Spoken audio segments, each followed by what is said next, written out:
enfants de Dieu le Seigneur. Et le feu tombe, tombe, tombe, et le diable s'en va, s'en va. Tous les enfants de Dieu le Seigneur.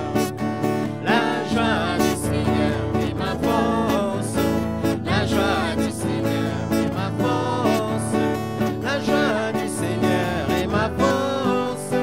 Ma force est dans la joie, dis la joie. La joie du Seigneur est ma force. La joie du Seigneur est ma force. La joie du Seigneur est ma force. Ma force est dans la joie du Seigneur. Si tu veux cette joie, il te faut chanter. Si tu veux cette joie, il te faut danser. Si tu veux cette joie, il te faut crier. Ma force est dans la joie du Seigneur. Notre joie ne finira plus. Notre joie ne finira plus. Notre joie ne finira plus. Elle est répandue dans notre cœur. Et le feu tombe, tombe, tombe, et le diable s'en va, s'en va.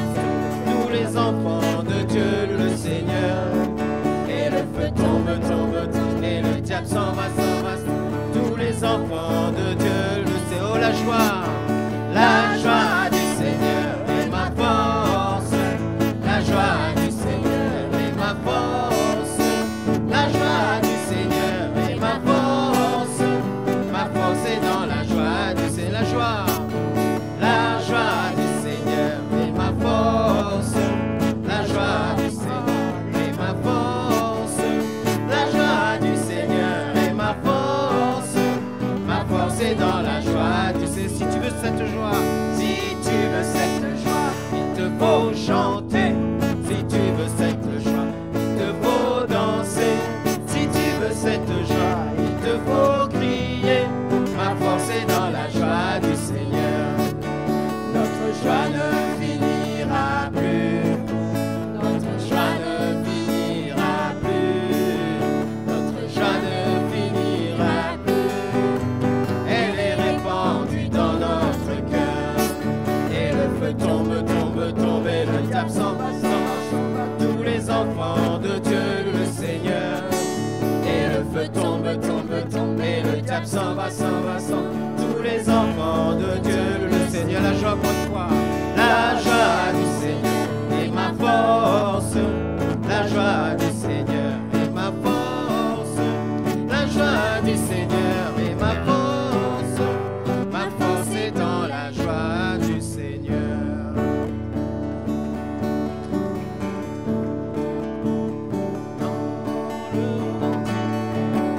Le Saint-Esprit agit dans le monde entier, comme le prophète l'a dit.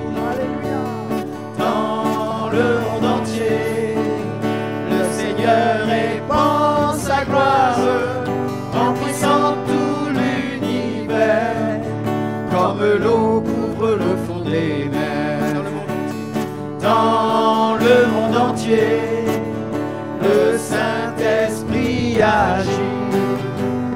Dans le monde entier, comme le prophète l'a dit.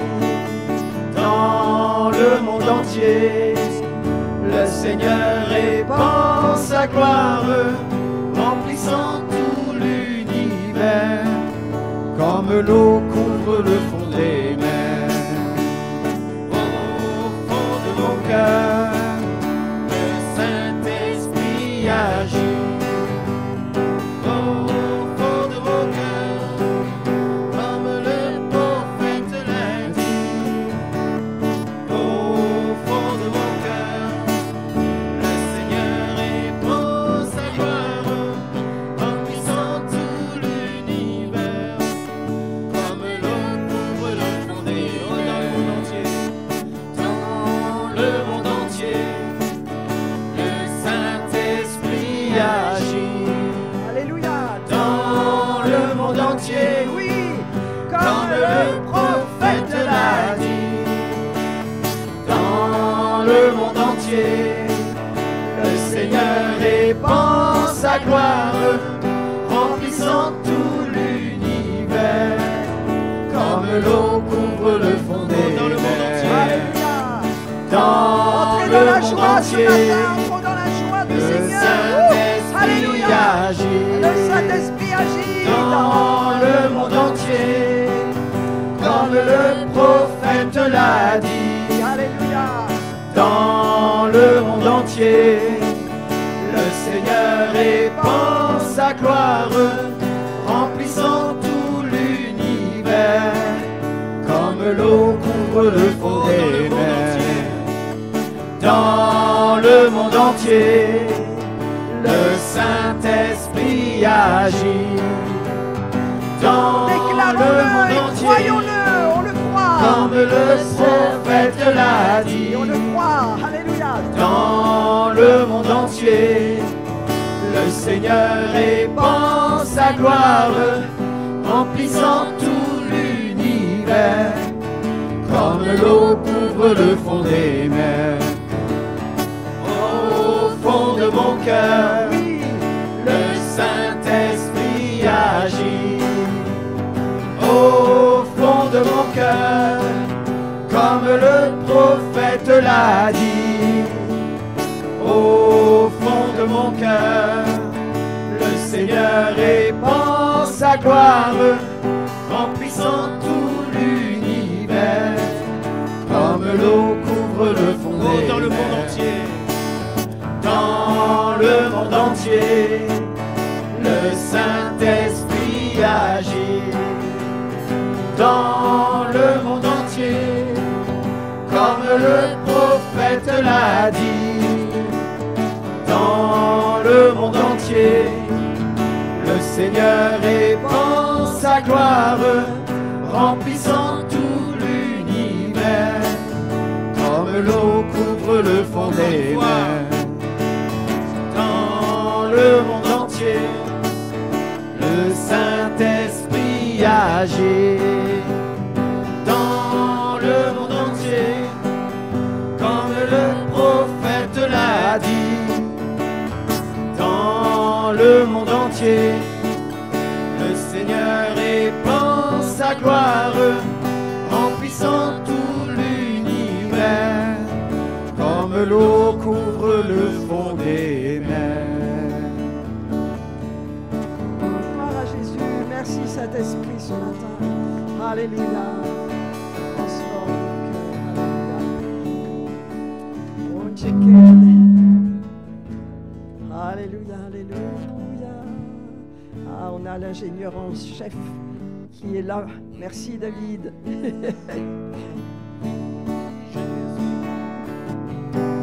Il y a du travail à faire ici.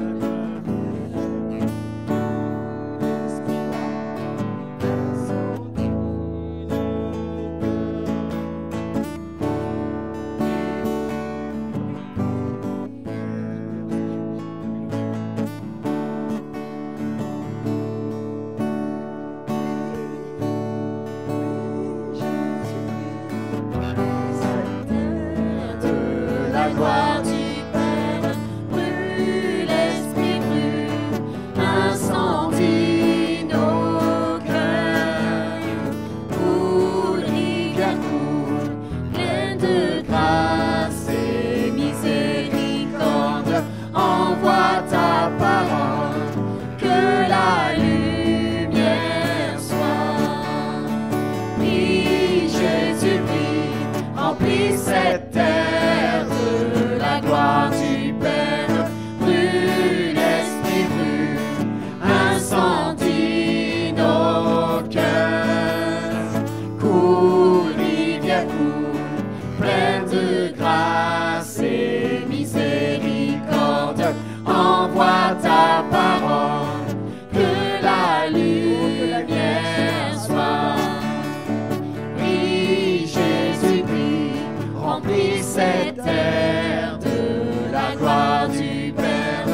remplis cette terre de la gloire du Père. Brûle, Esprit, brûle, incendie nos cœurs. Coule, rivière coule, pleine de grâce et miséricorde. Envoie ta parole, que la lumière soit. Brille, Jésus brille, remplis cette terre de la gloire du Père. Brûle, Esprit brûle, incendie nos cœurs. Coule, rivière coule, pleine de grâce et miséricorde. Envoie sa parole, que la lumière soit. Brille, Jésus brille, remplis cette terre de la gloire du Père. Brûle, Esprit brûle, incendie nos cœurs. Coule, rivière coule, pleine de grâce et miséricorde. Envoie ta parole, que la lumière soit. Envoie ta parole. Envoie ta parole, que la lumière soit. Envoie ta parole, Seigneur. Envoie ta parole, que la lumière soit.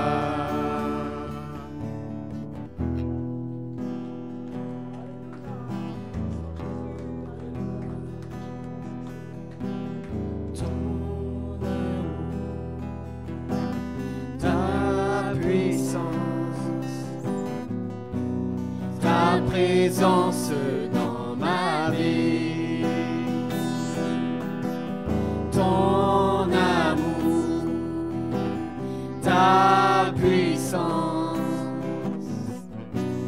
ta présence dans ma vie, et je veux t'adorer de tout mon cœur, et je veux t'adorer de toute mon âme, et je veux t'adorer de toute ma force, car tu es mon Dieu. Tu es mon Dieu.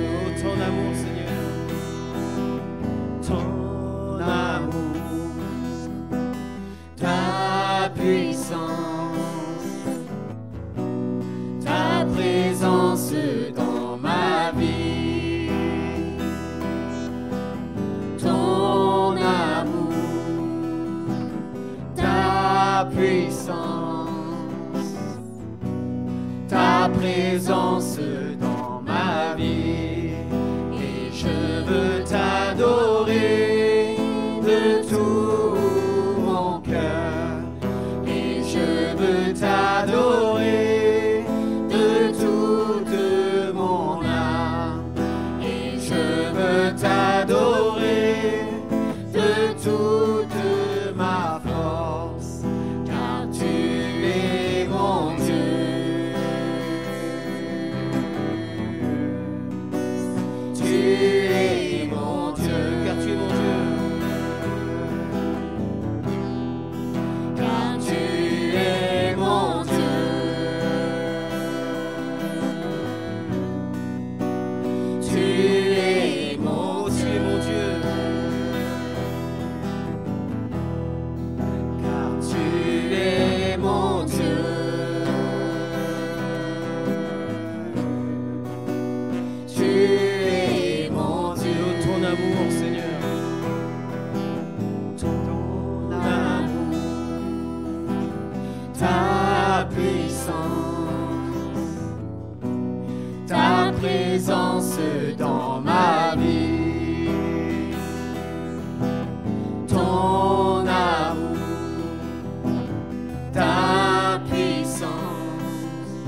Merci beaucoup, Jean-Michel. Merci, David et Tessa. Alléluia. Quelle déclaration, Seigneur. Alléluia. Oh, restons dans la présence de Dieu. Nous allons préparer nos cœurs pour prendre le repas du Seigneur ce matin. Alléluia. Ce n'était pas prévu, mais le Seigneur m'a montré que c'était important qu'on le prenne ce matin. Alors, on va le prendre. Alléluia. Alléluia. Merci pour ta présence, Seigneur. Merci, Seigneur. Tu es mon Dieu. Tu es notre Dieu, Seigneur. Tu as un peuple, Seigneur. Tu as tes enfants sur cette terre qui sont là. Alléluia. Qui ont les yeux sur toi, Seigneur. C'est tes enfants, ton peuple, Seigneur, qui t'appartient. Oh, merci, Seigneur. Nous t'appartenons, Seigneur. Nous sommes gens de ta maison. Allez, nous vivons par la foi dans le royaume de Dieu, Seigneur. Tu veux nous enseigner toujours comment vivre par la foi dans ce royaume, Seigneur. Comment prendre et donner tout ce qui nous appartient dans ce royaume, Seigneur. Merci. Oh, merci ce matin. Seigneur, nous préparons nos cœurs pour prendre ce repas, Seigneur. C'est le repas des rois, c'est le repas des enfants, Seigneur, qui sont sur la terre, Seigneur, et qui ont besoin de se rappeler ce que tu as dit, ce que tu as fait pour eux, Seigneur. C'est pourquoi nous préparons nos cœurs devant toi, Seigneur. Alléluia. Merci, Seigneur. Nous nous examinons nous-mêmes, Seigneur. Alléluia. Alléluia. Afin que nous soyons droits devant toi, Seigneur. Merci parce que ton sang nous lave et purifie nos péchés, Seigneur. Nos erreurs, nos manquements, tu nous laves de tout péché ce matin. Nous sommes déjà lavés. Alléluia. À quoi que ce soit, Seigneur. Entre toi et nous ce matin, pardonne-nous nos offenses, Seigneur. Comme nous pardonnons à ceux qui nous ont offensés ce matin, Seigneur. Allez, nous sommes en paix. Notre conscience, Seigneur, ne nous accuse pas. Nous sommes en paix, Seigneur. Merci. Et tu as déclaré, Seigneur, alléluia, tu as dit, je suis le pain vivant qui descend du ciel. Si quelqu'un mange de ce pain, il vivra éternellement. Et le pain que je donnerai, c'est ma chair que je donnerai pour la vie du monde. Mon Dieu, Seigneur, quelle parole puissante, Seigneur. Alléluia. Seigneur, merci pour ta chair. Blessée, brisée, ton sang versé, Seigneur, qui nous donne la vie. Alléluia. Qui nous guérit de toutes nos maladies, Seigneur. Qui nous fortifie. Merci, Seigneur Jésus. Et tu continues, Seigneur. Tu dis, en vérité, je vous le dis, si vous ne mangez la chair du Fils de l'homme et si vous ne buvez son sang, vous n'avez pas la vie en vous-même. Car celui qui mange ma chair et boit mon sang a la vie éternelle. Et je le ressusciterai au dernier jour, car ma chair est vraiment une nourriture, oui Seigneur, et mon sang est vraiment un breuvage. Celui qui mange ma chair et boit mon sang demeure en moi, et je demeure en lui. Alléluia. Et comme le Père qui est vivant m'a envoyé, et que je vis par le Père, ainsi celles qui me mangent vivront par moi. N'est-ce pas extraordinaire? Quelle parole! Seigneur, nous vivons par toi ce matin, c'est vrai. Allez, nous mangeons ce pain et ce vin, nous prenons ces aliments par la foi, parce que tu vis en nous, Seigneur. Tu vis en nous par le Saint-Esprit.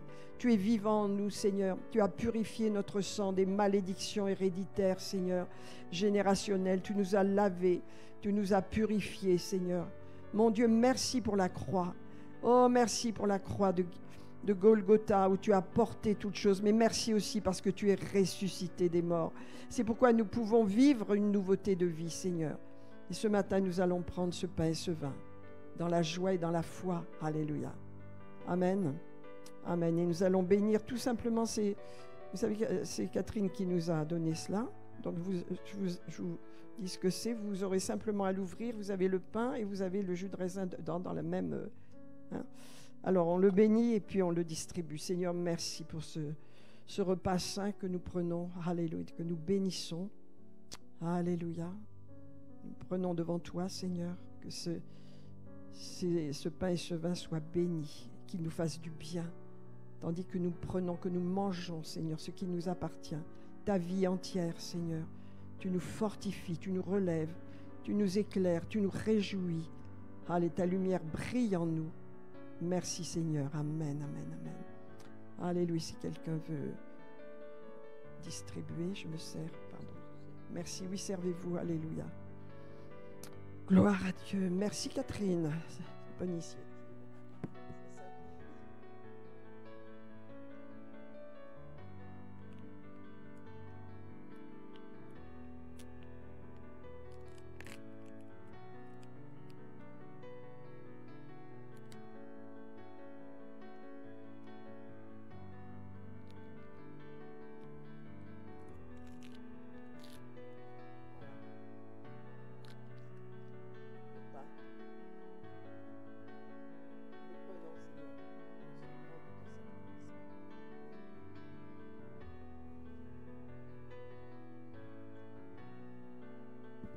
Allez, on peut lancer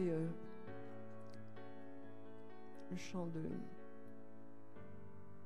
Alléluia, on va adorer, louer le Seigneur encore. Merci Seigneur pour le sang de Jésus qui nous lave. Fortifie ce matin.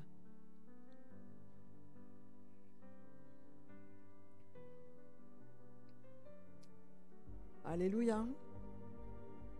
Merci beaucoup. Adorons Jésus encore, adorons Jésus. Il est digne de notre adoration. Si on peut mettre plus fort, merci. Merci beaucoup. Alléluia. Alléluia.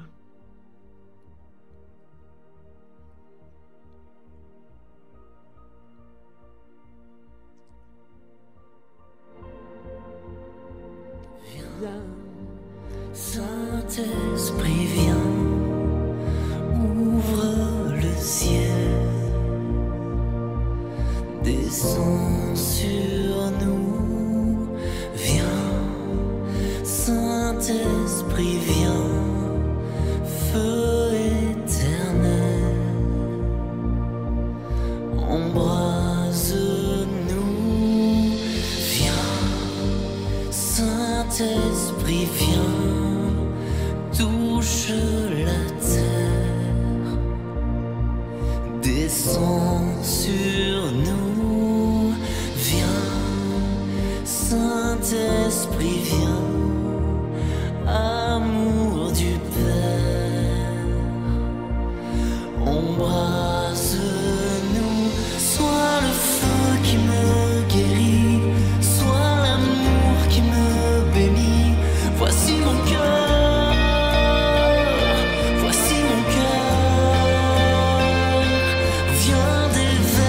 Ta tendresse au milieu de mes faiblesses, je n'ai plus peur, je n'ai plus peur. Viens, Saint-Esprit, viens, fends l'atmosphère, descends sur nous, viens, Saint-Esprit, viens, de ta lumière, envahis-nous, sois le feu qui me guérit, sois l'amour qui me bénit, voici mon cœur, voici mon cœur, viens déverser ta tendresse au milieu de mes faiblesses, je n'ai plus peur, je n'ai plus peur, sois le feu qui me guérit, sois l'amour qui me bénit, voici mon cœur, voici mon cœur, viens déverser ta tendresse au milieu de mes faiblesses, je n'ai plus peur, je n'ai plus peur.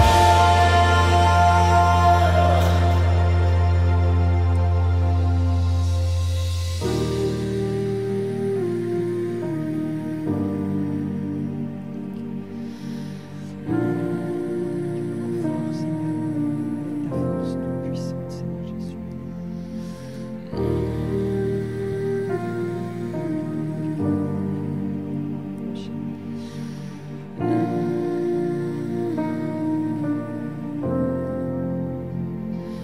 Une pluie de guérison pour notre génération.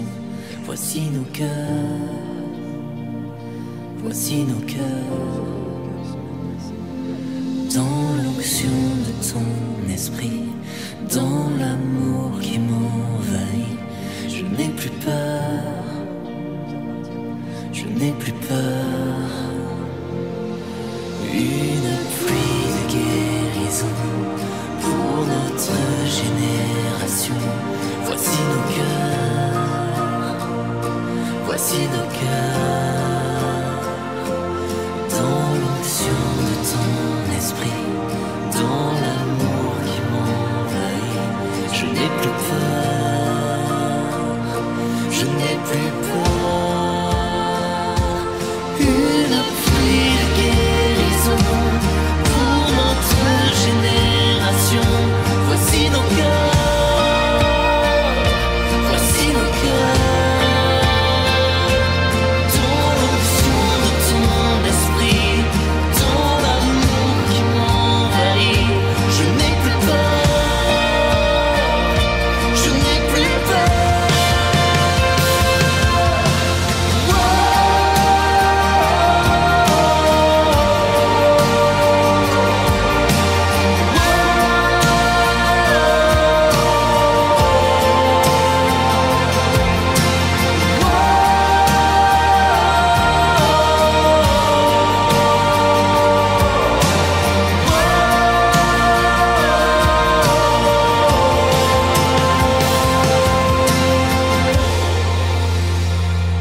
asseyons-nous dans sa présence ce matin. Alléluia, je vous salue, j'espère que vous allez bien. Alléluia. Donc ce matin, avant de partager toute la parole de Dieu, je vais vous donner quelques informations et nous allons faire notre offrande. L'offrande est importante, c'est un moment spirituel. Avant, je voudrais vous donner quelques nouvelles. Nous allons bien sûr, je vais vous parler de la foi, de l'importance de la foi. Comment faire entrer le surnaturel dans notre vie? C'est bien sûr en libérant notre foi. Et notre foi doit se développer, c'est-à-dire on doit la libérer. C'est pas qu'on doit la développer parce qu'on l'a en nous, mais on doit apprendre à la libérer en toute occasion. Donc, je voudrais vous donner quelques informations. Donc, vous avez vu qu'il y a eu une tornade ou un cyclone énorme du côté de la Floride, hein, notamment à Tampa. Donc, il y a un ministère à Tampa qu'on connaît bien qui s'appelle Rodney Howard-Browne. Donc, je suis allée quelques fois sous son ministère. C'est un ministère de puissance, un ministère de foi. Et donc, lui, il a décrété que cette tornade ne lui faisait pas peur. Et avec son église, ils sont restés dans la louange, dans l'adoration. Pendant 3-4 jours, il a prêché, il a enseigné sur la foi et sur le fait de refuser, de fuir. Vous savez qu'il y a près de 30 000 ou 40 000 personnes qui ont fui, etc. Eh bien, écoutez, j'ai dit à mon petit-fils si tu pouvais m'envoyer la vidéo, mais il ne l'a pas faite, mais je vous la montrerai. Alors, il est allé, après que la tornade soit passée, il est allé en avion pour faire une photo. Hein.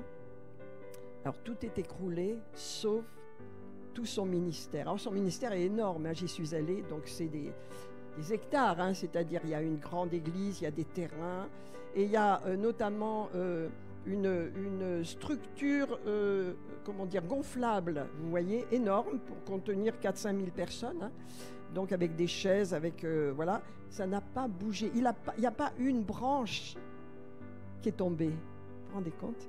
Alors, je lui ai dit à mon petit-fils, il n'a pas eu le temps, je voulais vous la montrer.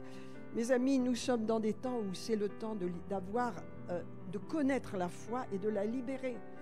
Parce que ce n'est pas le tout de la connaître, c'est de la libérer. Et ce serviteur de Dieu, pour lequel j'ai le plus grand respect et la plus grande admiration, on a d'ailleurs un de ses livres qu'on a fait il y a longtemps sur lui, sur la foi. Eh bien, il était, lui, en train de faire un live et il riait pendant ça se déchaînait de tous les côtés. Personne, rien n'a été touché parce que la foi, n'est-ce pas, il a ordonné, je vous ai parlé de l'autorité, il a ordonné à ce cyclone de ne toucher à rien, ni au bien des enfants de Dieu, de son Église, ni à toute sa propriété qui appartient à Dieu et à tout le secteur qui n'a pas bougé. Vous imaginez une structure gonflable, même si elle est énorme, vous imaginez comment elle aurait pu être balayée. Hein. Alors tout le monde est parti, hein. Ceux qui sont restés sont morts, hein. Il y a eu, je crois, plusieurs dizaines de morts ou quelques dizaines, mais c'est un témoignage sur la foi et sur l'autorité. Est-ce que vous me croyez? Alors ça n'ira pas à la télé, hein, vous ne le verrez pas à la télé, parce que les bonnes nouvelles, vous les connaissez pas. Hein. Donc c'est pourquoi je veux dire, vraiment nous avons besoin d'avoir une foi grandissante. Or c'est dans la maison de Dieu. Les temps vont devenir difficiles, on le sait, mais il y a une couverture, une protection dans la maison de Dieu. Amen. Il y a un message, il y a quelque chose que Dieu met dans son église locale, dans toutes les églises locales de ce pays, n'est-ce pas, pour les protéger dans le mauvais jour. Amen. Parce que Dieu, dans le mauvais jour, garde son peuple, il garde ses enfants, il les protège, leur permet de prospérer, n'est-ce pas, de ne pas vivre comme le monde. Mais pour cela, il faut qu'ils trouvent la foi. La vraie foi, pas celle qui s'inquiète, pas celle qui a peur. Je vais vous raconter une petite anecdote, on va parler de l'offrande dans 2 minutes, mais je vais vous le raconter. Bernard et moi, on a un chat, c'est surtout le chat de Bernard. Hein. Voilà, ton chaton. Il l'a perdu, il est parti, c'est-à-dire il est parti, et il est parvenu. Hein. Au bout d'une semaine, on a prié, Seigneur, tu le ramènes, on était confiants. Et puis au bout d'une semaine, on a commencé à se dire, non, mais il est parvenu, c'est pas normal, gna. Et le Seigneur, merveilleux Jésus, pour les petites choses, il a donné une vision, un rêve à Bernard, qu'il a réveillé dans la nuit. Il a vu son chat qui revenait. Alors on aurait dû vraiment dire merci Seigneur. Hein. Mais c'est pour ça que je vous dis, la foi, c'est pas n'importe quoi. Eh ben non, qu'est-ce qu'on a fait? On a écouté les uns et les autres. Oh ben votre chat, il faut aller voir les pompiers, il faut aller voir les gendarmes. Ça se trouve, il s'est fait écraser. Alors on va voir la gendarmerie qui nous dit, ben oui, on a trouvé un petit chat noir et blanc, il s'est fait écraser. Et on en a déduit qu'il était mort. On a oublié la vision que Dieu nous a donnée.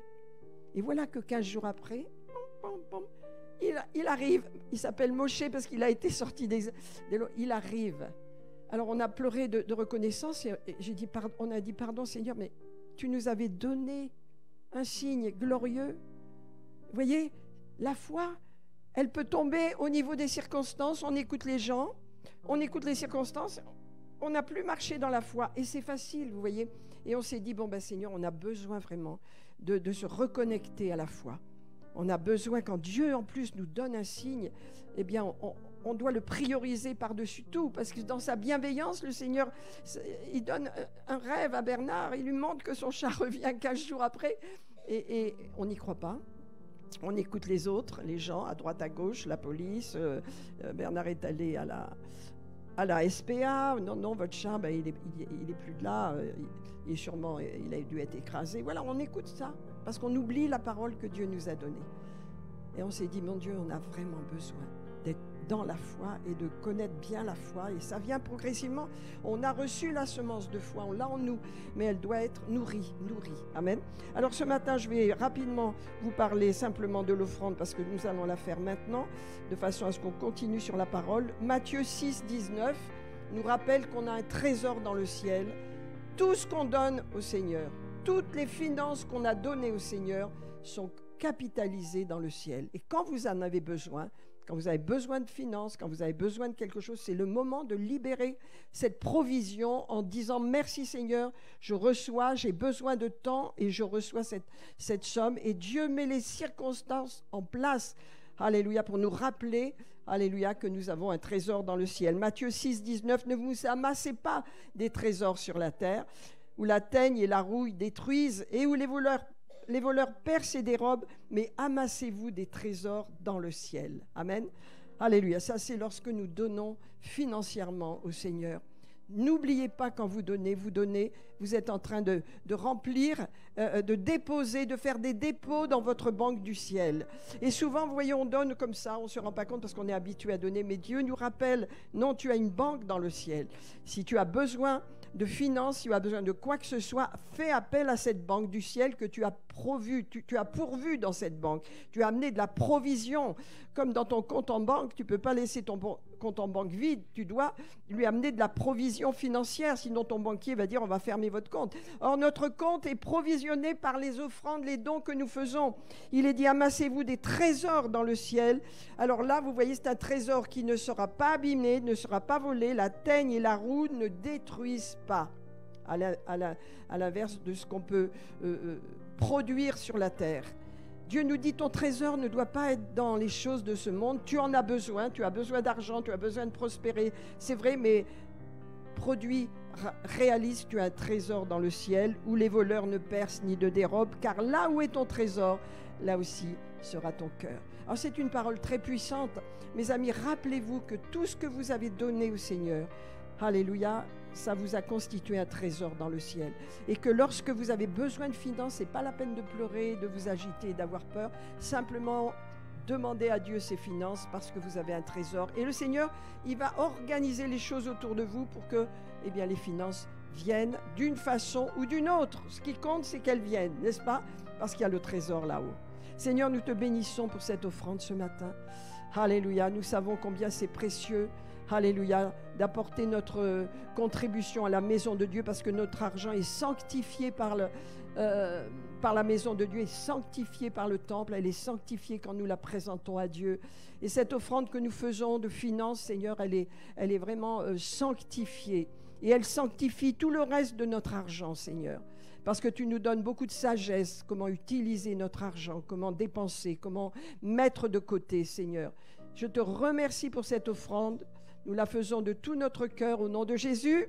Amen. Amen. Et vous qui nous suivrez ou qui nous suivez sur YouTube, je vous encourage à faire votre offrande également. Vous pouvez la faire sur notre site www.revive-centre chrétien et vous allez sur la revue, sur la le petit rectangle, d'honnête, et vous donnez en toute sécurité. Alléluia, il n'y a pas de souci. Et que Dieu vous bénisse et que vous ayez un trésor abondant dans le ciel. Amen. Alors prenons le temps de faire notre offrande ce matin. Alors si vous voulez faire une carte, c'est possible. Vous allez voir qui? C'est Katia. Pardon, excuse-moi. Donc c'est Patricia qui va faire les cartes et donc on prend le temps. Alléluia. Et voilà. Donnons fidèlement. Je donnerai à la fin une carte. C'est important, les cartes, c'est pratique, mais en même temps, allez, si vous faites un chèque, n'oubliez pas de le faire au nom de Revivre Centre Chrétien. Amen. Pendant que nous y sommes, pendant que vous faites votre offrande fidèlement, alléluia, je vous rappelle que on a vécu, on a eu cette mauvaise nouvelle d'un grand serviteur de Dieu qu'on connaissait bien, qui s'appelle Carlos Payan, qui est parti brutalement hier matin à 8h du matin chez lui par une crise cardiaque, pas malade. Il était simplement fatigué et il est parti. Alors, tout le monde est complètement atterré. Les 6 mois qu'on a fait avec lui dans l'école de réveil, il était très proche, on le connaissait bien, je le connaissais aussi, ma fille était très proche de lui. Et vraiment, c'est une tristesse. Et en même temps, c'est un grand général du Seigneur qui œuvrait partout, dans tous les mouvements, qui était extraordinaire, avec une parole de puissance et de rapprochement entre les églises. Il a beaucoup travaillé dans le cadre de l'œcuménisme et de la communion entre les croyants catholiques, protestants, évangéliques. Donc c'est une grande perte, mais Dieu connaît toutes choses. Il n'avait que 60 ans. Et ça nous rappelle que on doit toujours être prêt. Hein. On veut vivre longtemps, c'est vrai, c'est le but. Mais le Seigneur a le droit de nous rappeler quand il veut. En tous les cas, c'est un choc pour beaucoup, pour tout le monde même. Je dois dire, tous ceux qui l'ont connu, des milliers de personnes. Et donc, nous prions pour sa femme et ses enfants.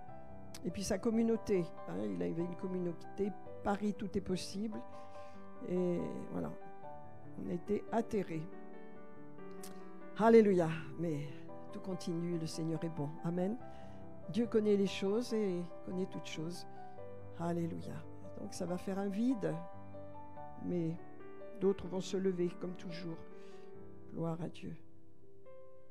Amen. Alors, on va partager la parole de Dieu ce matin. Que Dieu soit béni pour cette offrande. Prenez le temps. La semaine dernière, on n'a pas eu le temps de faire la carte parce que rien ne marchait. Il n'y a plus rien qui marchait ici. Mais donc, on peut le faire aujourd'hui. On prend notre temps. Alléluia. Amen. Et donc, le titre de ce message s'appelle « Comment amener le surnaturel dans sa vie ?» Hein, je pense. Alléluia. Seigneur, je te remercie pour ta parole, Seigneur. Je te remercie pour nos cœurs qui sont ouverts pour recevoir de toi au travers de ce message, ce que tu veux pour nous, ce que tu as pour nous dans nos cœurs. Nous ouvrons nos cœurs. Nous sommes réceptifs, Seigneur, au nom de Jésus. Amen, amen, amen. Alléluia. Gloire à Dieu. Alors, on va prendre quelques passages dans l'Écriture. Vous savez, le surnaturel ne peut venir qu'à travers la foi. Et la foi, comme je vous ai dit, cette histoire du petit chat nous a montré qu'on peut la perdre, ou tout au moins la mettre de côté. Voyez, on a vraiment été complètement à côté de nos chaussures, on pourrait dire, parce qu'on a oublié qu'on avait reçu une parole de Dieu. Que Bernard avait eu une vision extraordinaire où il a vu son chat qui revenait. Vous vous rendez compte? C'est quand même comment Dieu peut être aussi bon pour nous, pour un détail d'un petit chat qui a 12 ans, qui a été sauvé des eaux par Tessa, qui n'avait même pas quelques jours. Hein.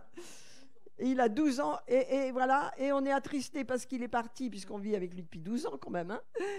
Et le Seigneur dit, il est vivant, je vais vous le ramener. Vous vous rendez compte là? Dans les petits détails, Dieu s'occupe de nous. Et après, on a écouté Pierre-Paul Jacques autour de nous. Et alors la foi, il n'y en avait plus. Pardon Seigneur, mais on continue dans la foi. Amen. Alors ce matin, je voudrais vous parler donc comment on peut se fortifier parce que Dieu veut amener le surnaturel dans notre vie. C'est un fait, c'est réel. Hein. Le surnaturel fait partie de notre vie, mais souvent, comme je vous l'ai dit par cet exemple, eh bien, on se remet au niveau de tout ce qui est naturel. On oublie que dans les situations les plus simples de notre vie, les plus classiques, Dieu veut intervenir de façon surnaturelle. Amen. Là, Dieu voulait intervenir de façon surnaturelle afin que le loup et qu'on sache qu'il intervient et qu'on ne s'occupe plus des détails. Hein. Mais on a cessé de croire. Et on a regardé aux circonstances. Amen. Eh bien, le Seigneur veut qu'on se fortifie. Et vous savez, dans ces jours, les jours qui viennent ne seront pas des jours faciles. Mais c'est pourquoi dans l'Église, on doit vraiment enseigner les enfants du Seigneur, parce que vous êtes les enfants du Seigneur, vous lui appartenez, vous êtes son peuple, vous êtes ses enfants, de façon à ce que nous sachions comment libérer notre foi pour intervenir le surnaturel dans nos vies. Amen. Le surnaturel ne vient pas dans l'incrédulité. Le surnaturel va venir au travers de notre foi. Amen. Alors nous allons voir cela. Et donc je vais vous lire simplement, vous le connaissez très bien, dans 3 Jean 1. Bien-aimé, je souhaite que tu prospères, ça veut dire que tu te développes, tu te transformes, vraiment tu prends de l'ampleur dans tous les domaines, hein, que tu sois en bonne santé, alléluia, comme prospère l'état de ton âme. Et on voit que c'est à ce niveau-là, dans notre âme, dans notre conscient, au niveau de notre volonté, de nos émotions, au niveau de nos pensées, tout cela, c'est là que ça marche, c'est là qu'il faut que ça fonctionne, n'est-ce pas? C'est là que nos pensées doivent être en accord avec la parole de Dieu, parce que Dieu veut qu'on grandisse au niveau de ce qu'on pense, la façon dont nous voyons les choses. On a reçu une parole, et puis ensuite on a pensé comme les gens pensaient, comme le monde pensait. Il a été écrasé, les gendarmes ont dit « Ah oui, on a trouvé un petit chat noir et blanc, bon, c'est peut-être le vôtre. » Voilà, on a oublié la parole de Dieu qui était à un haut niveau, à un niveau bien supérieur de tout ce que le monde peut raconter. Et si on s'était maintenu, bien c'est vrai, on a eu une grande joie en voyant l'accomplissement de la parole, mais on a dit « Seigneur, pardonne-nous, on a tellement douté, on a été incrédule. » Alléluia. On peut être incrédule malgré que Dieu nous donne quelque chose. C'est pourquoi on a besoin de nourriture. La nourriture, la parole de Dieu, c'est notre nourriture pour notre esprit. Amen. Donc Dieu veut faire prospérer notre âme. Amen. C'est la clé. Notre âme tient tout en fin de compte. Notre esprit est vivant, mais notre âme, c'est notre conscience, c'est ce par quoi on vit. Et donc on a besoin, dans le naturel, donc on a besoin que notre âme soit en accord, on va le voir, avec la parole de Dieu. Alors, on va prendre quelques passages pour illustrer tout ça dans Galates 5. Dans Galates 5, l'apôtre Paul nous dit de marcher par l'esprit. Alors on se dit, comment on fait pour marcher par l'esprit, hein? Et alors, on n'oublie pas que nous sommes nés de nouveau. Donc nous avons le Saint-Esprit en nous. Amen. Alors on va le voir. Il est dit là, marcher par l'esprit. Et donc, si on marche par l'esprit, juste j'arrive, on n'accomplit pas les œuvres de la chair. Ça veut dire que notre chair, elle doit être soumise à notre esprit, n'est-ce pas? Et que cette chair, elle a des désirs contraires. Quelquefois, elle a des bons désirs, elle est en accord avec nous, hein, avec le Saint-Esprit en nous. Quelquefois, elle en a d'opposés. Et on peut les situer, on peut les voir. Et donc, on sait maintenant comment je peux marcher par l'esprit. Alors, Galates 5... Alléluia, nous dit, verset 16, « Marchez selon », voilà, ça veut dire en accord, en vous conformant à l'Esprit, en vous conformant. Pour cela, il faut connaître le Saint-Esprit, il faut connaître la parole de Dieu pour nous conformer au niveau de nos pensées également à ce que l'Esprit veut de nous. Amen. Et à nous corriger, en fin de compte, parce que c'est nous qui sommes les seuls capables de nous corriger. Dans Galates 5, verset 16, il est dit, « Marchez selon l'Esprit ». Amen. Alors ça, c'est important, vous voyez. Comment dire,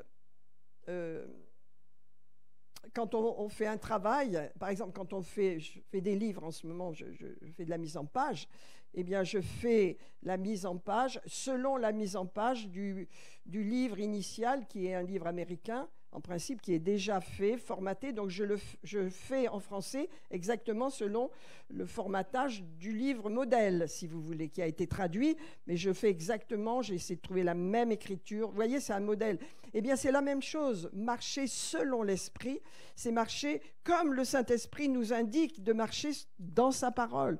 C'est-à-dire, c'est une façon de vivre, une façon de penser qui est surnaturelle en fin de compte, qui nous positionne au-dessus du naturel. Et on va voir ce que c'est, parce qu'il y a du naturel qui est bon, puisqu'on est conscient, nous on est des êtres conscients, On est des hommes et des femmes avec l'esprit, mais avec une âme. Hein.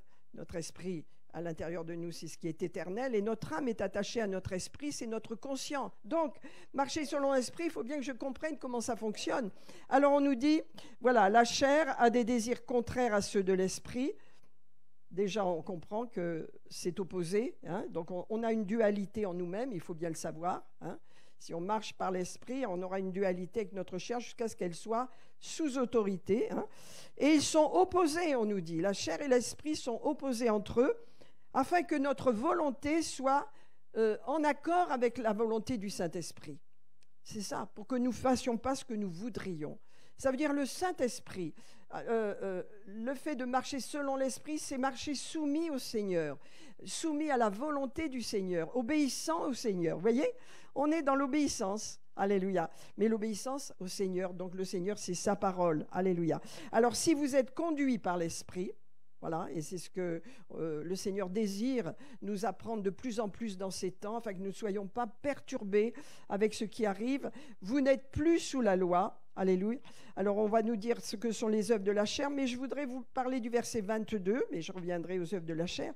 Amen. Le verset 22, c'est le fruit de l'esprit, on le connaît, hein, l'amour qui est répandu dans nos cœurs, l'amour du Saint-Esprit qui nous donne l'amour, la joie et la paix. Ça, c'est le Saint-Esprit en nous, vous le savez. Hein. La patience, la bonté et la bénignité, la bienveillance, c'est ce qu'on donne aux autres. Voilà. C'est ce que vous donnez. Vous recevez l'amour de Dieu, vous recevez la paix de Dieu, vous recevez la joie de Dieu, hein, la paix, la joie, l'amour. Et vous donnez à d'autres autour de vous la patience. Voilà, la patience. Vous donnez également la bonté, la bienveillance. C'est ce que vous donnez aux autres autour de vous, votre famille, votre travail, votre vie. Voilà. Et ce que vous donnez à Dieu, ce que vous montrez dans votre caractère pour Dieu, ce qui lui plaît, c'est votre fidélité, votre douceur et votre maîtrise de vous-même. C'est-à-dire vous n'obéissez pas à toutes les passions que la chair veut vous donner. Ça plaît à Dieu. C'est ce que vous offrez à Dieu. Amen. C'est votre fidélité. Vous êtes fidèle au Seigneur, fidèle à votre Église, fidèle à vos amis, fidèle à votre famille. La fidélité dans le mariage, la fidélité dans notre vie, c'est une clé pour réussir. Hein. La fidélité, la douceur, ça veut dire pas de violence, pas de colère. Le caractère est formé. Et la tempérance, c'est la maîtrise de nous-mêmes. C'est une maturité. Ça, on l'offre au Seigneur. On n'est plus des bébés. Hein. C'est pour ça qu'on grandit. On grandit parce qu'on n'est plus des bébés. Et qu'est-ce qu'on fait? Eh bien, on apprend à prendre sur soi. Ça veut dire qu'on apprend à renoncer à certaines choses. Je ne veux pas avoir toujours raison. Je ne veux pas être toujours à faire exactement ce que je veux. Je pense aux autres. Je pense surtout à Dieu pour lui faire plaisir, pour lui plaire. Donc, c'est la maîtrise de moi. Je me maîtrise. Je maîtrise mes émotions. Je maîtrise ma chair. Alors, regardez la chair. Côté de la chair qui n'est pas bon, on vous fait une description. Hein. Verset 19, les œuvres de la chair. Ce que va produire la chair quand elle n'est pas soumise au Seigneur, quand elle est complètement rebelle, hein, quand elle n'est pas traitée comme nous devons la traiter par le Saint-Esprit, il est dit, eh bien regardez, elle va se manifester par l'impudicité. Hein, vous savez ce que c'est, l'impureté, la dissolution, l'idolâtrie, la magie, les inimitiés, les querelles, les jalousies, l'animosité, les disputes, les divisions, les sectes, l'envie. Vous savez, l'envie, je ne vais pas parler de tout ça, mais l'envie, c'est très dangereux. L'envie. Hein, j'ai écouté une analyse d'un colonel de la gendarmerie qui a fait l'étude et qui a trouvé, il a sorti un livre sur la mort du petit Grégory, de cette famille. Vous savez ce qui a conduit au meurtre de ce petit Grégory? C'est l'envie. Cette famille réussissait tout. Ce monsieur, le papa du petit Grégory, était un homme qui était contremaître dans une entreprise, c'est d'un petit village, donc il avait une position, il était respecté, un homme vraiment bien, une bonne épouse, un beau petit garçon, une belle famille.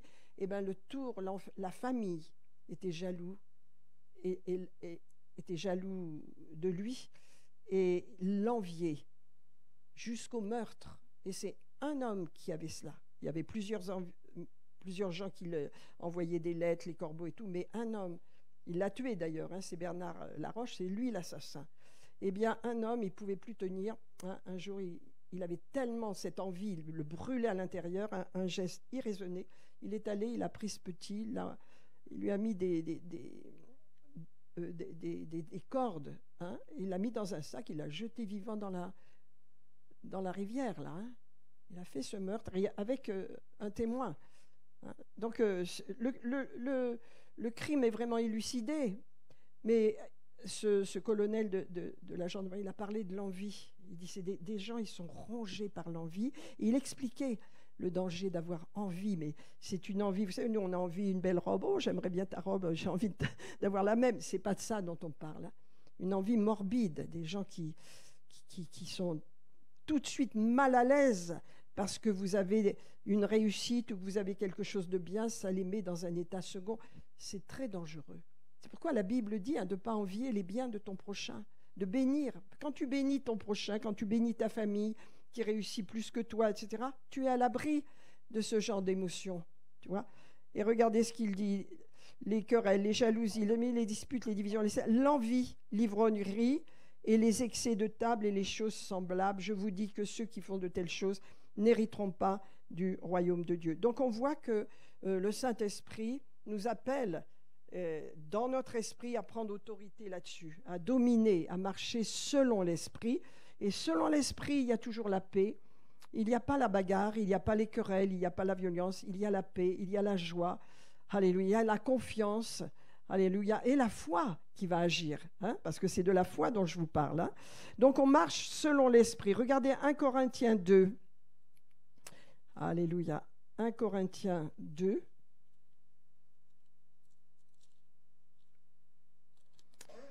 Le verset 12. 1 Corinthiens 2, verset 12 à 16. Or, nous n'avons pas reçu l'esprit du monde. Mes amis, vous êtes chrétiens, vous êtes les enfants du Seigneur. Vous êtes sa propriété. Il vous a transporté du royaume des ténèbres, il vous a placé par la foi dans le royaume de Dieu. C'est là où vous vivez, c'est là où je suis, c'est là où vous êtes. Voilà, vous n'êtes plus dans les ténèbres, vous avez été transportés par l'Esprit dans le royaume de Dieu, dans le royaume de son Fils bien-aimé. Et là, vous avez tout. Et là, on nous dit, dans 1 Corinthiens, l'apôtre Paul nous dit, chapitre 2, verset 12, « Or, nous n'avons pas reçu l'Esprit du monde. » Non, non, mais l'Esprit qui vient de Dieu. Nous avons reçu l'Esprit qui vient de Dieu, afin que nous connaissions les choses que Dieu nous a données par sa grâce. Amen. Et nous en parlons non avec un discours qu'enseigne la sagesse humaine, mais avec un discours qu'enseigne l'esprit, employant un langage spirituel pour les choses spirituelles. Amen.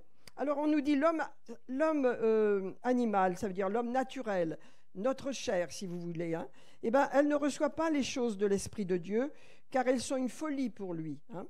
Ça veut dire la personne qui n'a pas l'Esprit en lui. Hein. Voilà, c'est une folie. Il ne peut les connaître parce qu'on ne peut en juger que spirituellement. Mais l'homme spirituel qui est en nous, notre être spirituel, au contraire, juge de tout et il n'est lui-même jugé par personne. Car qui a connu la pensée du Seigneur pour l'instruire? Personne. Mais qu'est-ce qu'il ajoute? Or, nous avons la pensée de Christ. Vous voyez comment je peux marcher par l'Esprit? Je me remplis de la pensée de Christ. Où est la pensée de Christ? Elle est dans la parole de Dieu. Cette parole, c'est la pensée du Seigneur. Du début jusqu'à la fin, vous avez Christ partout. Un jour, on fera une étude pour montrer comment Jésus est dans tous les livres de l'Ancien Testament. Il est partout.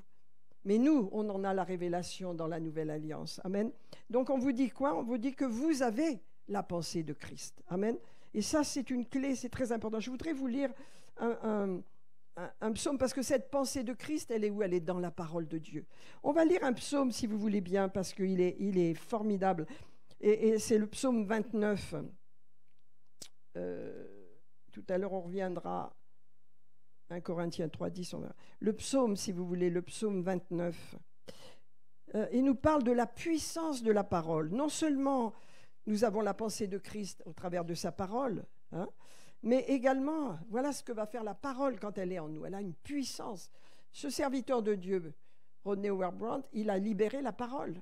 Il s'est opposé à ce dragon qui venait pour détruire, à cet énorme comment on appelle ça, un ouragan, je ne sais pas, ouais, quelque chose d'énorme qui venait pour détruire tout. Hein? Mais lui, là, rien n'a été touché parce qu'il a une autorité spirituelle et il a la foi. Il sait que Dieu ne veut pas que ses enfants soient détruits. Il sait que c'est la volonté de Dieu que ses enfants soient protégés. Il sait, il connaît son Dieu. Et le Seigneur nous dit ce matin, connais ton Dieu, connais la puissance de la parole de Dieu, connais la pensée de Christ qui est en toi, sache qui tu es appelé à voler au-dessus des circonstances par la foi. Et c'est cette foi qui va amener le surnaturel dans ta vie. Alors regardons le psaume 29. On va le lire même en entier, parce qu'il n'est même pas très long. Alléluia. Et donc c'est un psaume de David, bien sûr, et qui nous montre à quel point la parole de Dieu est puissante. Regardez, fils de Dieu, rendez à l'Éternel gloire et honneur, rendez à l'Éternel gloire pour son nom. Prosternez-vous devant l'Éternel avec des ornements sacrés, car la voix de l'Éternel retentit sur les eaux. Le Dieu de gloire fait gronder le tonnerre. C'est la voix, c'est-à-dire la parole de Dieu, vous voyez, fait gronder le tonnerre. L'Éternel est sur les grandes eaux. La voix de l'Éternel, c'est sa parole, bien sûr, est puissante. La voix de l'Éternel est majestueuse. C'est la parole de Dieu, la voix de l'Éternel. Vous me comprenez bien, hein? L'Éternel brise les cèdres du Liban. Il fait bondir comme des veaux. Il les fait bondir comme des veaux. Et le Liban et le Sirion comme des buffles, de jeunes buffles. La parole de l'Éternel, la voix de l'Éternel fait jaillir des flammes de feu. La voix de l'Éternel fait trembler le désert. L'Éternel fait trembler le désert de Kadès. La voix de l'Éternel, traduisez, la parole de l'Éternel fait enfanter les biches. Elle dépouille les forêts. Dans son palais, tout s'écrie gloire. L'Éternel était sur son trône pendant le déluge. L'Éternel est sur son trône et il règne éternellement. L'Éternel donne la force à son peuple. Alléluia. Mes amis, ce matin, nous recevons sa force pour vivre encore dans cette semaine qui vient, dans la victoire et dans le surnaturel par la foi. Il donne la force à son peuple. L'Éternel bénit son peuple et le rend heureux. Il lui donne du bonheur. Le bonheur et la gloire m'accompagneront tous les jours de ma vie, et j'habiterai dans la maison de l'Éternel jusqu'à la fin de mes jours. Mes amis, la parole de Dieu, quand on la laisse, et quand on l'étudie, quand on la lit, ou simplement quand on la lit tranquillement, n'est-ce pas? Elle nous change, elle nous transforme, notre pensée est transformée. On prend la pensée du Seigneur, on la reçoit, cette pensée. On ne peut pas la recevoir à l'extérieur de la parole de Dieu. Mais quand la parole de Dieu est en nous, alors elle est une puissance. Voyez, elle fait enfanter les biches, c'est énorme. Elle brise les cèdres, elle brise tout ce qui peut être brisé, n'est-ce pas? Elle dépouille les forêts. C'est une autorité, la parole. Amen. Et cette parole, eh bien, c'est la pensée de Christ. C'est pourquoi il dit, or nous avons la pensée de Christ. Amen. Alors on va voir combien cette parole simple mais puissante va nous permettre de libérer notre foi. Amen. Alléluia. On va prendre, pour commencer, on va prendre Romains chapitre 4. Parce que vous voyez, la foi, ça vient dans notre pensée comme une conviction, une assurance. Et on va voir tout à l'heure, une assurance. Si j'ai perdu l'assurance avec le petit chat, hein, c'est un exemple, je vous donne, c'est pas. Mais on a perdu l'assurance que Dieu nous avait donnée, qu'il allait le ramener. On l'a perdu. Pourquoi? On a écouté les circonstances. Vous allez voir là, dans Romains 4, Abraham, lui, il ne s'est pas, j'allais dire un mot un peu familier, il ne s'est pas dégonflé, excusez-moi, mais il est resté sur sa position. Hein. Regardez, Romains 4, on va le lire quand même parce que ça va nous faire du bien, pour comprendre qu'il n'a pas considéré ce qui l'entourait. Et Dieu sait s'il a dû en entendre, hein, parce que comme il s'appelait Abraham, père d'une multitude, vous vous rendez compte, il n'était pas père du tout, hein, il avait plus de 100 ans, etc. Mais il a surmonté ça parce qu'il avait devant ses yeux la parole du Seigneur. Alors, Romains 4, 21, on va le lire. On peut tout lire, mais je ne veux pas le lire en entier. Vous verrez que Abraham, c'est le père Que dirons-nous donc? Abraham, notre père, a obtenu selon la chair? Ben rien. S'il avait obtenu quelque chose selon la chair, ben, il en aurait eu la gloire. Mais là, ce n'était pas le cas. Non, il a cru. Amen. Et donc, il nous est dit, là, un peu plus loin, on va le lire à partir du verset 17. Le Seigneur lui a dit, je t'ai établi père d'un grand nombre de nations. Il n'avait pas d'enfant. Il lui fait une promesse, hein? Et sa femme était âgée. Mais il lui a dit ça, le Seigneur, je t'ai établi père d'un grand nombre de nations. Il est notre Père devant celui auquel il a cru, Dieu, qui donne la vie aux morts et qui appelle les choses qui ne sont pas, c'est la foi, comme si elles étaient. Vous avez une démonstration de ce qu'est la foi. La foi, c'est parler les choses auxquelles vous croyez, hein, qui ne sont pas, comme si elles étaient, parce que vous les avez déjà. On va voir comment ça se passe. Hein. En espérant contre toute espérance, il crut. Ça veut dire, il eut la foi. Voilà. Pourquoi il espérait? Parce que tout était contre lui. Hein? Tout lui parlait non, c'est impossible. On se moque de toi là. Tu n'es pas un père. Tu as vu ton âge. Non. Mais il a gardé sa position. Il a cru contre toute espérance, en sorte qu'il devint le père d'un grand nombre de nations, selon qu'il est écrit, tel sera ta... Et sans faiblir dans la foi. La foi, c'est croire dans la parole de Dieu, c'est croire dans la promesse de Dieu que vous avez dans votre cœur. Le Seigneur vous donne une promesse. Le Seigneur a donné une promesse à Bernard. Je vais te ramener ton chat. Hein? On n'avait qu'à tenir là-dessus. Quand Dieu vous donne quelque chose, vous tenez dessus. Il y a une promesse. Amen. Et il dit donc, sans faiblir dans la foi, il ne douta pas, il ne considéra pas, voilà le mot important, il ne s'occupait pas de ce qu'on lui disait. Il ne s'occupait pas que son corps était vieux, qu'il ne pouvait rien faire de plus, que ça n'allait pas et qu'il ne pourrait pas avoir des enfants. Il ne considéra pas ça. Il resta focalisé sur la parole de Dieu qui va lui redonner la vigueur dont il a besoin pour avoir un enfant. Vous vous rendez compte? Et sa femme, pareil. Parce qu'ils sont restés focalisés sur cette parole qui apporte la vie. Comme on l'a lu tout à l'heure dans ce psaume 26, que la parole, elle fait enfanter les biches. Elle donne la vie. La parole de Dieu. Il est resté là. Il a dit, il ne douta pas.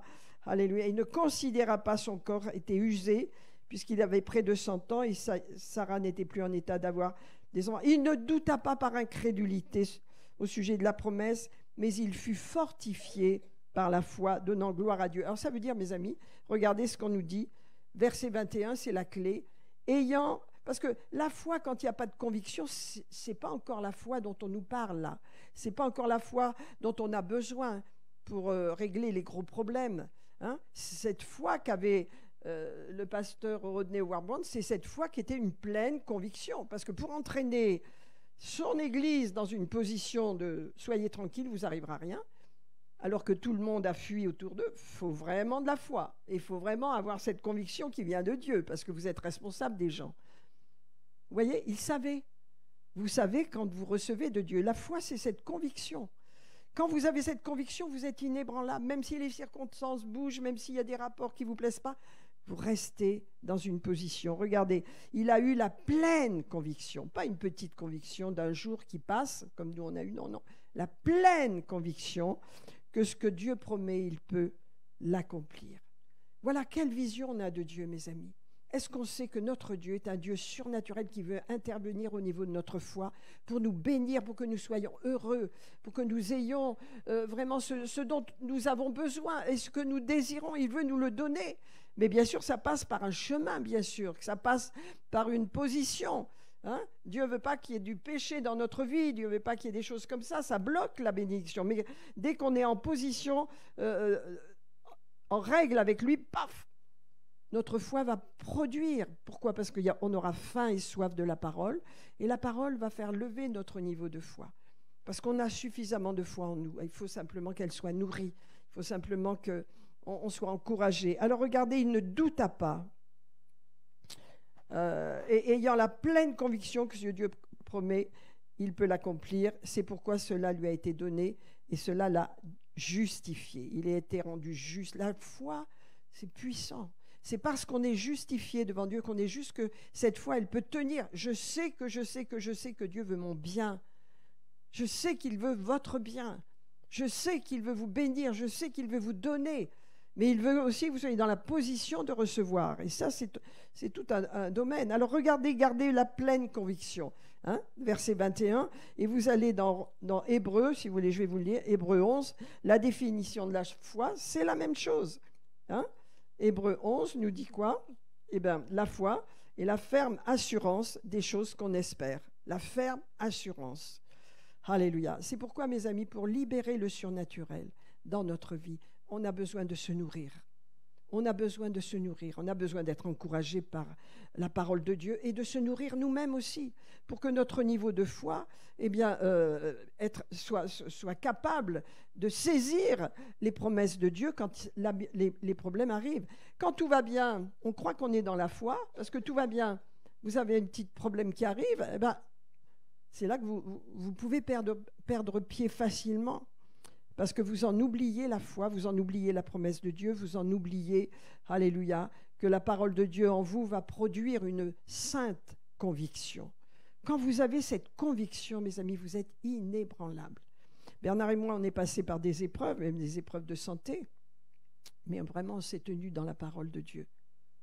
On s'est tenu dans la parole. On n'a parlé presque à personne de notre épreuve. Hein. Même nos enfants, on n'a pas caché, mais on ne s'est pas étendu là-dessus. Tout le monde est passé dans l'orage. Et nous, de la bonne façon, n'est-ce pas? Parce qu'on avait cette foi, cette confiance qu'on sortirait du tunnel. Amen. C'était la foi. Et on était proche du Seigneur, je vais vous dire, dans ces moments, quand on est dans l'épreuve, hein, puis surtout la santé, on se tient près du Seigneur et dans la parole. Amen. Et on est sorti et on a triomphé. Mais mes amis, alléluia, notre foi est testée. Rappelez-vous de Jacques, considérez comme un sujet de joie complète, chapitre 1, les diverses épreuves qui vont tester votre foi. David nous offre ces épreuves. Mais Dieu dit, tu vas les transcender parce que tu as cette foi qui est une pleine conviction que ce que Dieu t'a dit, il va l'accomplir. Alors il faut encore savoir ce que Dieu nous dit.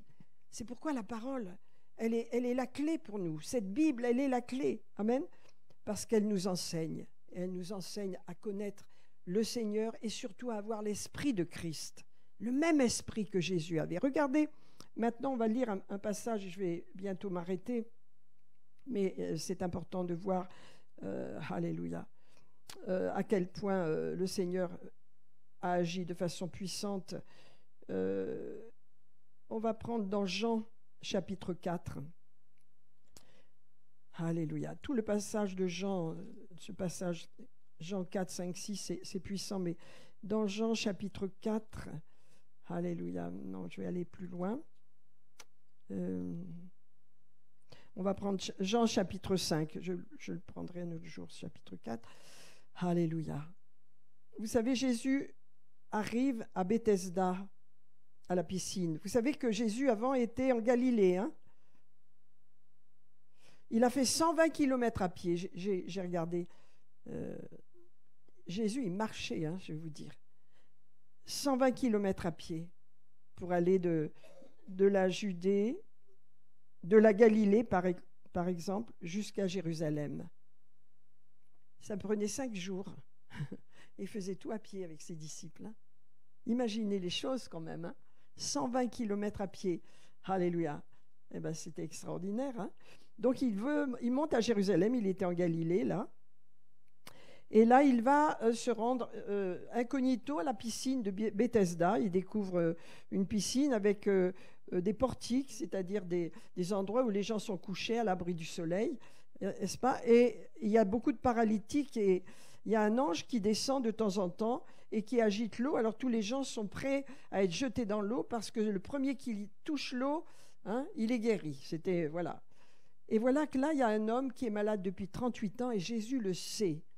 Moi, je dis ça, comment il a pu le savoir? C'est-à-dire que Jésus passe à travers toute cette foule qui est couchée, avec des gens à côté pour les jeter dans l'eau quand...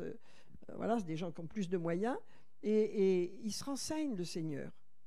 Il s'est renseigné, il ne le sait pas parce qu'il est le Fils de Dieu. Non, il était le Fils de l'homme sur la terre. Il n'avait pas de péché, mais il dépendait du Saint-Esprit. Et il s'est renseigné et il dit, bon, ben, il y a un gars là, ça fait 38 ans qu'il est là. Et qu'est-ce qu'il fait celui-là là? Ben, il n'a personne pour l'aider. Ben, il y a 38 ans qu'il est là. Il s'est renseigné, le Seigneur, vous voyez. Des fois, il faut qu'on se renseigne un petit peu sur les gens qu'on veut aider, des fois, quels sont leurs besoins. Et donc, il va vers lui, et l'ayant vu coucher, il lui dit, veux-tu être guéri? Et la personne ne peut pas imaginer que c'est celui qui guérit qui vient vers lui. Alors, elle dit, voilà, personne ne peut me jeter dans l'eau quand l'eau est agitée, je n'ai personne. Et le Seigneur lui donne une parole d'autorité. Il lui dit, lève-toi, prends ton lit et marche. Amen. Et aussitôt, cet homme fut guéri. Pourquoi je vous prends ce passage? Pour que vous sachiez bien que quand vous êtes malade, quand vous avez quoi que ce soit, Jésus désire guérir. Toujours. Là, il n'a même pas demandé la foi à cet homme. Ça veut dire que nous, l'Église, les croyants, lorsque la maladie frappe sur notre corps, nous devons prendre des positions de foi et la rejeter parce que nous croyons que Jésus a porté toutes les maladies sur la croix. Et quand nous voyons ce passage, moi ça m'a frappé, je me suis dit, mais Seigneur, comme tu désires que les gens soient guéris, tu ne demandes même pas de conditions. Après, tu vas lui dire, attention, ne pêche pas, sinon il va t'arriver quelque chose de pire, parce que peut-être sa maladie était liée à son péché. Mais même, il l'a guéri, voyez, il l'a guéri. Mes amis, je vous dis ça pour vous, pour votre santé, restez en bonne santé. Et s'il y a quoi que ce soit qui vient contre votre corps, vous avez autorité. Simplement, dans la parole de Dieu, mettez-vous en position de foi, c'est-à-dire prenez la parole de Dieu et dites ce que la Bible dit. Dans les meurtrissures de Jésus, j'ai été guéri. Alléluia, mon corps est en bonne santé. Merci, ça n'empêche pas que je vais voir le médecin si j'ai besoin. Je me fais soigner, je me fais suivre, d'accord, mais je crois que Dieu me guérit. Amen, parce que Dieu est plus grand que les médecins. Il va utiliser un médecin peut-être, mais ça ne me gêne pas. Il ne faut pas croire que, voilà, il y a des gens qui sont guéris instantanément, il y a des gens qui... Bernard a été guéri au travers d'un processus médical, et alors, le tout c'est qu'il a été guéri. Amen. C'est ça, mes amis. Donc le Seigneur, alléluia, veut qu'on ait l'esprit de Jésus-Christ, l'esprit de Jésus. Et il déclare, nous avons l'esprit de Jésus. Et Jésus lui a dit, lève-toi et marche. Cet homme a cru Jésus. Il a cru la parole. Et il s'est levé et il a marché. Alléluia. Vous avez un autre passage, je vais terminer avec ça. C'est lorsque Jésus retourne en Galilée. C'est donc dans le chapitre 4 de Jean. Il y a un homme à Capernaum dont le fils est malade. Il a appris que Jésus est venu de Judée en Galilée. Et il alla vers lui et lui dit, je t'en supplie, viens, secours mon fils, il va mourir. Et Jésus dit, bon, si vous ne voyez des miracles, vous ne croyez pas. Mais moi, c'est une parole qui est pour nous. Ce n'est pas une parole négative. Dieu veut faire des miracles pour qu'on croie de plus en plus en lui, vous voyez. Alors l'officier, c'était un officier du roi, dit, Seigneur, descends, viens avec moi avant que mon fils ne meure. J'habite loin, il y a 1 jour et demi de marche, viens avec moi. Mais Jésus dit, non, non, va toi, ton fils vit. Il lui dit simplement, ton fils vit. Ton chat va revenir. Ton fils vit. Ton mari est en bonne santé. Alléluia. Amen. Dieu va réaliser ses rêves, tes rêves. Amen. Si tu marches selon Dieu. Amen. Ton fils vit. Et regardez cet homme, je vais terminer avec ça.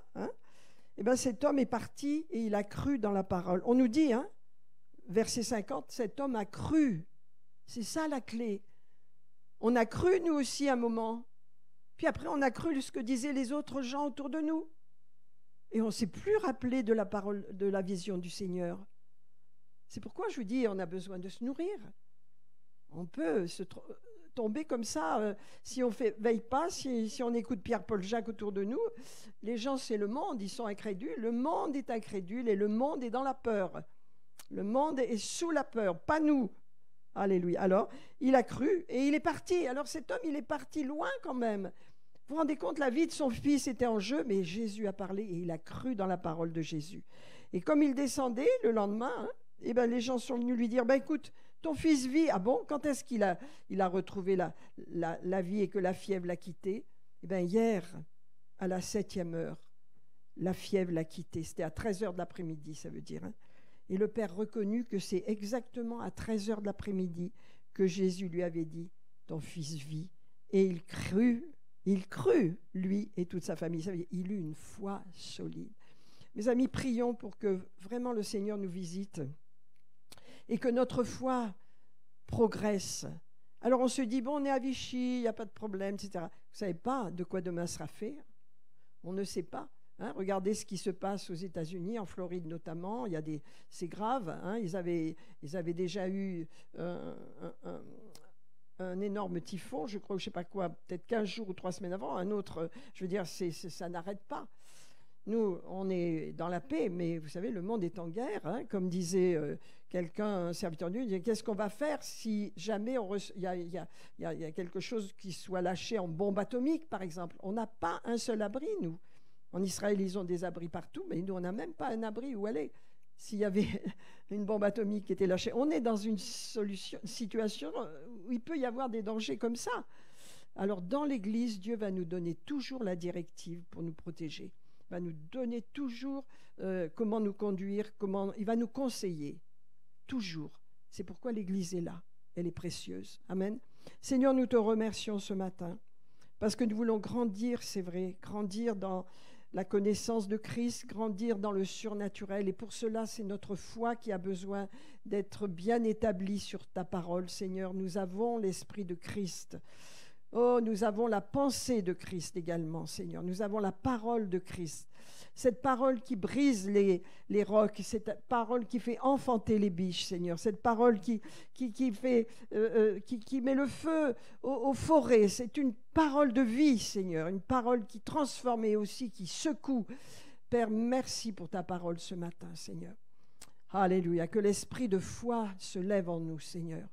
L'esprit de foi. Afin que comme ce Père, eh bien, il a cru dans la parole de Jésus. Ton fils vit, va. Ton fils vit. Quelle parole.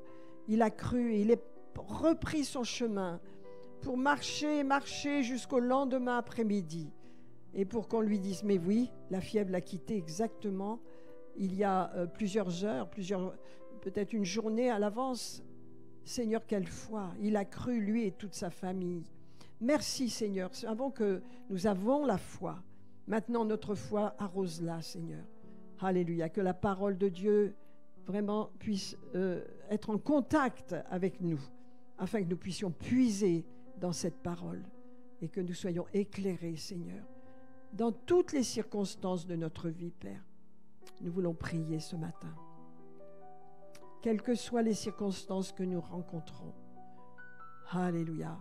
Beaucoup trop d'entre nous, dans la vie naturelle, dans la vie de tous les jours, oublient que le surnaturel, ils le possèdent, ils l'ont en eux. On oublie cela.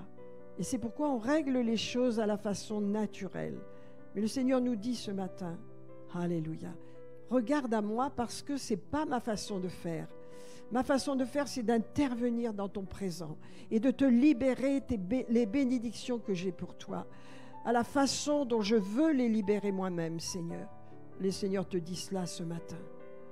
Il faut simplement que tu ouvres ton cœur et tes yeux spirituels pour que dans les problèmes que tu rencontres, tu laisses Dieu te montrer comment les gérer. Tu laisses Dieu te montrer avec sa sagesse comment régler les situations. Alléluia, parce qu'il les règle toutes, parce qu'il nous aime d'un amour éternel. Alléluia. Et qu'il ne voudra jamais que nous manquions de rien. Allez, dans le monde entier, comme on l'a chanté, le Saint-Esprit agit. Dans le monde entier, bien que ce soit difficile et douloureux, le Saint-Esprit agit. Il agit dans son Église, il agit dans ses enfants, il agit dans le monde entier. Alléluia. Il agit dans l'Église Revivre, il agit dans les églises de France. Le Saint-Esprit agit. Merci. Ouvrons nos cœurs. Alléluia. Merci, Seigneur. Nous recevons ce matin. Plus, Seigneur, c'est vrai, cette compréhension, cette intelligence, cette sagesse qui vient de toi, Seigneur. Afin que nous sachions comment gérer nos situations de tous les jours, Seigneur. Dans le surnaturel, en marchant selon l'Esprit. Alléluia. En laissant et en ouvrant nos cœurs pour que le surnaturel vienne, interfère dans notre vie, intervienne dans notre vie. Pour cela, il nous faut croire. Il nous faut croire. Merci de nous donner cette foi qui est une pleine conviction des choses qu'on ne voit pas, Seigneur, une pleine conviction de ce qu'on veut voir se manifester, Seigneur. Que nous ayons cette pleine conviction dans nos cœurs, Seigneur Jésus. Alléluia, alléluia. Seigneur, je bénis ton peuple, Seigneur, tes enfants précieux, ce matin, Seigneur, qu'ils ouvrent leurs pensées, Seigneur, alléluia, pour avoir soif et faim de la parole de Dieu qui va établir les promesses de Dieu dans leur cœur. La pensée de Christ qui est en eux déjà, Seigneur, va s'établir puissamment, Père. Et le surnaturel de Dieu va pouvoir intervenir. Les miracles dont ils ont besoin vont se manifester, Père. Allez, dans leur vie professionnelle, dans leur vie émotionnelle, Seigneur, auprès de leurs enfants, de leur famille, Seigneur, auprès de leurs besoins, quels qu'ils soient, Seigneur, dans leurs affaires, dans leur travail, alléluia, dans leur sécurité, Seigneur, dans leurs relations, nous libérons la provision surnaturelle de Dieu, Père. Alléluia, l'intervention de Dieu au nom de Jésus. Merci, Seigneur. Alléluia. Oui, nous recevons ce matin, Seigneur. Alléluia. Merci, cette foi, alléluia, qui n'est pas ébranlée, Seigneur, parce qu'elle est bien établie sur la voie de l'Éternel, sur la parole de Dieu, Père. Elle est bien établie, Seigneur. Alléluia. Et c'est pourquoi nous avons cette conviction profonde, Seigneur, qui fait que c'est ça la foi. C'est avoir la conviction, profonde conviction. Amen. Cette conviction, elle vient dans notre cœur et elle établit les choses. Merci pour cette conviction. Quel que soit votre besoin, peut-être certains d'entre vous, vous avez un dilemme, un problème, une situation. Alléluia. Cette situation, eh bien, elle demande de la foi. Alléluia. Et le Seigneur vous dit, alléluia, reçois cette foi. Nourris-toi pour avoir cette foi qui vient dans ton cœur comme une sainte conviction. Tant que tu n'as pas la conviction, c'est que tu es dans le trouble, c'est que tu es troublé. Donc ça n'est pas la foi, c'est l'inquiétude, c'est le doute, c'est même l'incrédulité. Mais Dieu veut dire, la parole va te donner la foi. Nourris-toi, nourris-toi, nourris-toi bien. Prends cette parole, lis-la, parce que c'est bien, j'écoute des messages moi-même, hein? Mais la nourriture, je la prends là, voyez? Je la prends là, quand je lis, quand je nourris. Ce que je vous ai dit ce matin, c'est ma nourriture. C'est pas ce que j'ai pris à droite à gauche, c'est la nourriture qui m'a nourri. Les passages de Corinthiens que j'ai pris de Galates, c'est ce que le Seigneur m'a donné quand je me nourrissais, quand je lisais la Bible, les derniers jours et même ce matin de bonne heure. Et le Seigneur m'a donné ça pour vous. Je t'en remercie, Seigneur, pour la main de Dieu qui est sur chacun et la réussite dans tout ce que tes enfants entreprennent.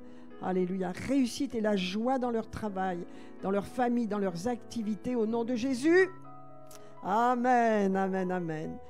Voilà, eh bien mes amis, que Dieu soit béni. Allez, gardons précieusement ce que Dieu nous a donné. Alléluia. Et donc, on va laisser Tessa nous faire des annonces. Alléluia.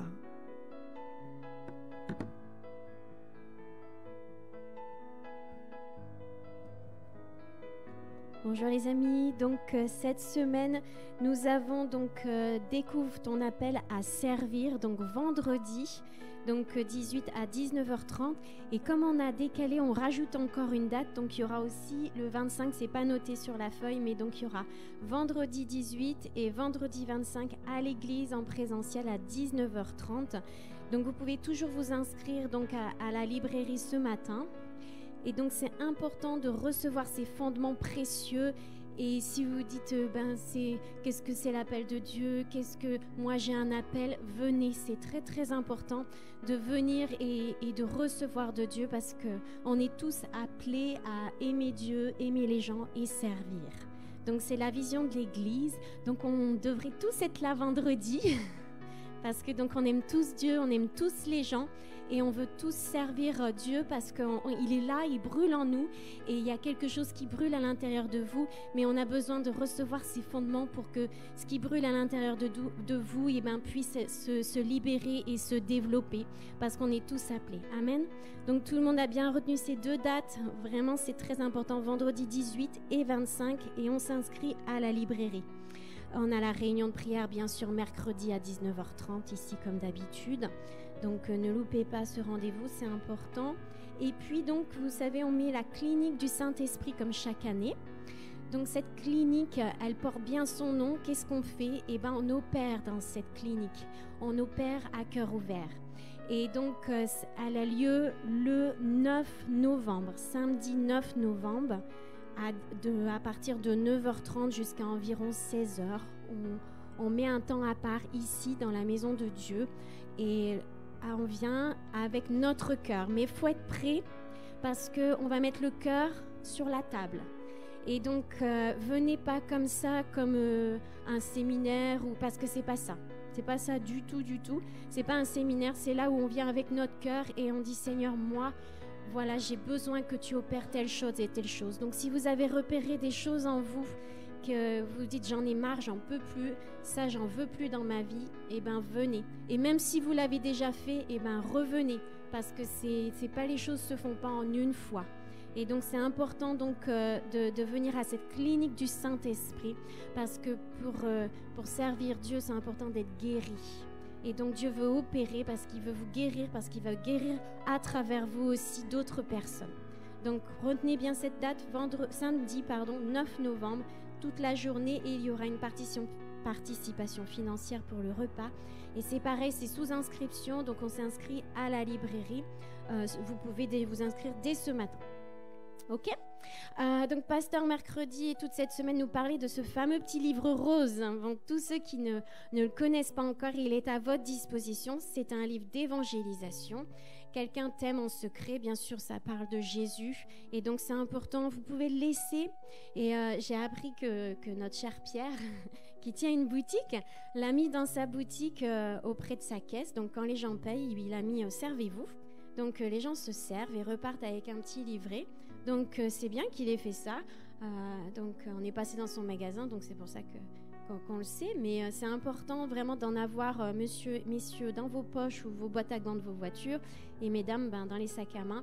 Et donc, toujours en avoir un à dégainer parce qu'on ne sait pas quand on va rencontrer une personne. Donc, il faut toujours l'avoir avec nous. Donc, c'est petit, ça rentre dans les poches, c'est pratique. Et surtout, ça annonce Jésus. Et il y a une prière à la fin, il y a l'église, tout est annoncé.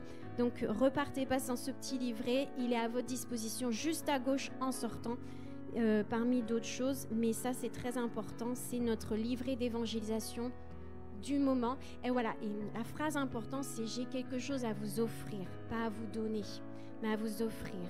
C'est important. Parce que sinon, voilà, ça n'a pas de valeur. Voilà pour l'évangélisation. Donc les réseaux sociaux, vous les connaissez, donc vous pouvez réécouter le message dans un petit moment sur YouTube et bien sûr le faire partager à d'autres. Et les vitamines pour la journée que vous pouvez retrouver sur le Facebook de Pasteur Monique, mais également maintenant sur YouTube. On y arrive. Ça vient petit à petit. Voilà, le livre que je voulais vous présenter ce matin, c'est un livre donc pour préparer au mariage, pour choisir le bon conjoint. Donc 7 critères déterminants et 10 signaux d'alerte pour choisir le bon conjoint. Alors ce n'est pas de chez nous, c'est de Yvan Castano, pour tous ceux qui le connaissent. Donc c'est vraiment, c'est que du pratique. Donc vraiment, c'est facile à lire et c'est vraiment juste. Et vraiment, moi, il y a une phrase qui m'a choquée dedans, c'est qu'il dit vraiment, vaut mieux rentrer seul au paradis qu'être deux en enfer. Donc, il montre vraiment que la personne, votre conjoint, votre futur mari ou votre future épouse doit vraiment avoir ces critères. Donc, je vous laisse les découvrir. Je ne vais pas vous dire ce qu'il y a dedans, mais c'est puissant. Et c'est la vérité de la parole, c'est la vérité du monde chrétien.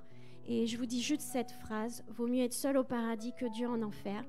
Parce que c'est très très important, le conjoint et la conjointe qu'on va avoir. Et ça détermine beaucoup de choses dans notre vie. Ça peut nous éloigner de Dieu.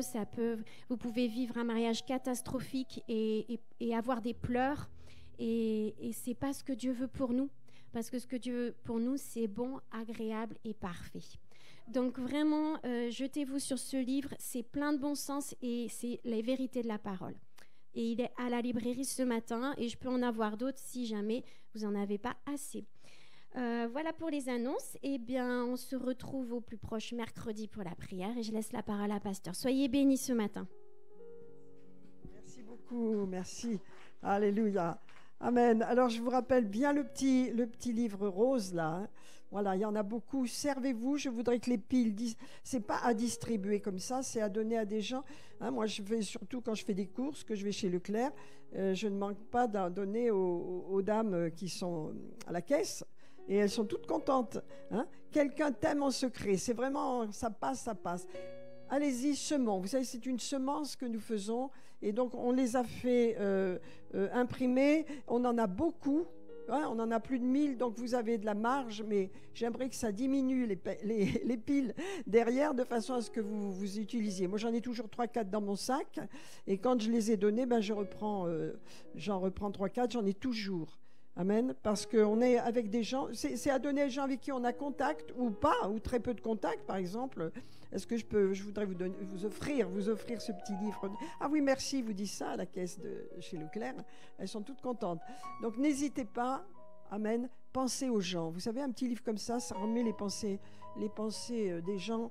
Regardez, tu cherches l'amour, tu cherches le grand amour, il existe. Alors on vous fait un coup. Hein.